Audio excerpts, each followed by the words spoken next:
Hey, what's up everyone? Sorry about the long video title, but unlike a lot of stuff on YouTube, I promise it's not clickbait. Maybe. I'm mostly testing out the algorithm and keyword search because fuck it, why not? So this is just a quick filler video as I'm working on a few other projects right now. So don't expect anything too crazy on this end. And yeah, I just made this to content fill, I'm not even gonna lie. But it's still technically a tutorial, so there is that. This video is something simple and sexy, cause well, that's what I draw. Either sexy women or badass monsters. Everyone has their own favorite stuff to work on, and that's mine. I started this from scratch with no reference, and we'll be doing simple digital inking and coloring. Nothing too crazy, mostly just a sexy pinup because I like drawing sexy pinups. I'm a male, and I don't apologize for my male gaze. Too fucking bad. And yeah, I got a short rant at the end of this video. But first, the art. This video is sped up at around 3 times normal speed. I think I spent about an hour or two on this, so I consider it a quick sketch. Like always, I start with building the form, and the easiest things for me to draw from scratch are women and monsters.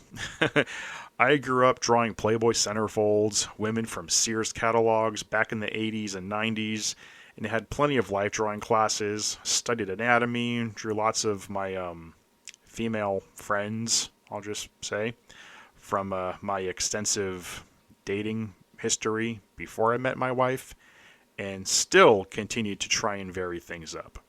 Now, I wasn't just a horny teen drawing naked chicks. I actually mostly copied X-Men and Spawn comics to find my own style. But otherwise, I was pausing horror movies like Hellraiser, Phantasm, Nightmare on Elm Street, and Neon Maniacs, while also drawing penthouse models.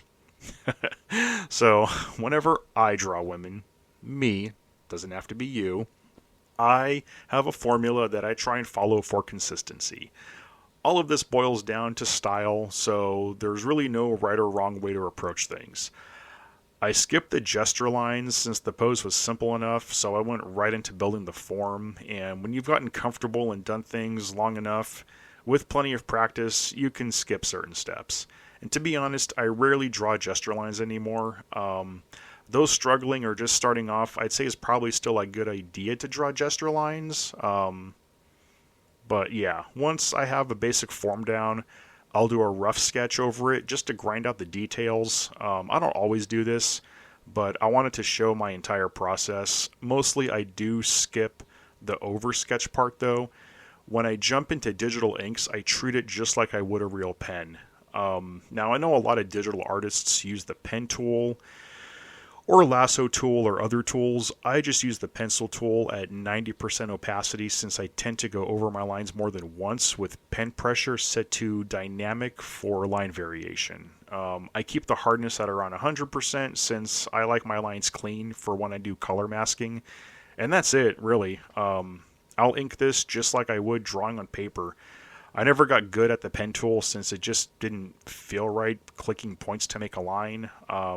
I'm a fucking artist. I actually enjoy drawing. I do as much as I can manually by hand. Hell, I even thought about going back to paper, but really, if you want to use the pen tool, go for it. You still need a basic understanding of anatomy to start with a good foundation, though. Now, when it comes to coloring, I always start with the grayscale layer. It's easier for me to shade and highlight a neutral layer and add color later. The grayscale layer is set to normal underneath the line art layer, and I put my line art on multiply. Line art is always on my top layers. When I do color, I'll pick whatever the skin tone is and create a layer between the grayscale and line art and set it to either soft light or vivid light at like 40 or 50%. I usually do multiple skin layers since skin also has pink, red, blue, green tones. Yes, even green tones. But those I consider more like blush effects, and I'll play with putting those at overlay, soft light, or vivid light, depending on what it is I'm doing. For this, I'm just going for something simple. Some girl with a towel. And with the towel, I went with red since I was going to make this a fan art piece because fan art gets more views than random pinups. It started off as Viessa from First Descendant since my wife has been playing that forever since it came out. Um, but it started looking more like Claire from Resident Evil 2. Only it doesn't really look like her either. And to be honest, this could be fan art of any brunette female character, really. I could literally tag this as anyone. Oh, look, it's Lara Croft. Maybe it's Celine from Underworld. No, it's Zoe from Left 4 Dead. This is where I run into my issue with fan art. Warning, incoming rant. Oh, fan art. Where do I begin? My biggest issue with fan art is when someone looks absolutely nothing like the character it's based off of, except say for the outfit or a signature weapon or something. Like, if you're going to call something fan art, at least make it look like what it's based on. And if that sounds elitist, I'm sorry. Actually, I'm not sorry. Really, I'm not. I mean, honestly, I can say this is any fictional female from a game or movie or comic series. Change the towel to green and yellow and give her a white streak in her hair, and it's Rogue. Hell, make the towel black, her skin and hair white, and it's Lady Death. I'll tell you what this isn't from. Concord. Oh, that was too easy. No, this is just a random pinup of a girl in a steam room. It's not from anything. Maybe I'll still put Claire Resident Evil 2 in the title for views. Who knows? And look, I'm not hating on fan art, but a lot out there is lazy. Mostly when it comes to Rule 34 artists that use what I call anime same face to pump out as much quantity over quality. There's lots of fan artists that have hundreds of drawings based on existing properties, yet not a single one of their drawings looks anything like the character it's based on. Like, they're great artists, but a lot of them use the same face and body type for all their characters. Now, I'm not saying I don't like exaggerated proportions or anything like that. God knows there's plenty of Rule 34 artists that excel in the ridiculous butt and bust category. I'm just saying, if you're going to do fan art, please make a concerted effort to at least make the character resemble what they're based on. Like this commission I did of Eve from Stellar Blade. I at least used references of her game model to make it look like her. And I did use a reference pose that the person who commissioned me gave me to get the pose down. This drawing got quite a bit of shit from people, talking about her spine being messed up and all this. If you really want to know what this is based on, it's an adult model. Her name's Natalie Starr. You can look her up. You can look for a pose similar to this. And it's pretty much the same-ish kind of thing, minus the monster that the client had me add. A little sidetrack. There's also this one I'm doing of Ada Wong from Resident Evil 2. I went with the most recent game model and made her face and body type look like her. None of this generic one recycled body type featureless anime face bullshit. I still like anime though. I'm talking about fan art. Unless it's anime fan art, in which case I guess it works. Also, I'm not doing a video of the Ada Wong pic since it's pretty much just porn.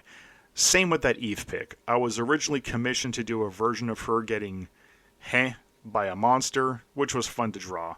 Like I said, big surprise though. Man, that pic really, really gets a lot of people going for some reason. Out of everything I've ever done, that fucking pic. Anyway, that's about it. I don't hate fan art, and I do consider fan art to be real art. Anything that takes talent or skill to create something is art. Plus, doing fan art is great for exposure and getting your name out there. Still, don't rely on it to be the only thing you do. I used to draw a lot of stuff I was a fan of as a kid. Over time, I grew bored of it and wanted to do my own stuff. My love of horror, mythology, and the occult really influenced where I went with my style. Still, doing simple pinups like this just to keep up practicing simple poses is still fun. The more I look at it, maybe it could be Claire from Resident Evil 2. She just got out of the shower because, I don't know, her phone rang and Leon's at the front door and something fan fiction shipping romance. Everyone's into Claire and Leon shipping. And Yeah, I'm not getting into fan fiction. Jesus fuck. As much as I think fan art can be lazy at times, my utter disdain for the cringe-infested pit of self-insert, hyper-idealized wish fulfillment bullshit that's the world of fan fiction is even worse. Huh. Whatever it is you do, though, whether it's fan art or fan fiction, keep doing what you love. I may be critical of those things, but I'd certainly never say you shouldn't do it.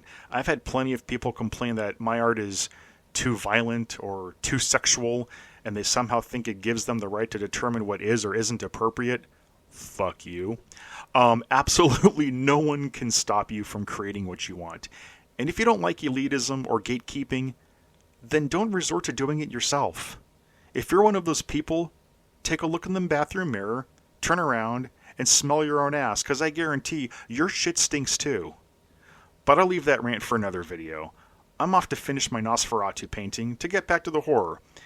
If I somehow offended you, please share this as rage bait. It only helps the algorithm. And if I didn't, please give a like and subscribe, because this shit show is just beginning. I'll see you on the next one.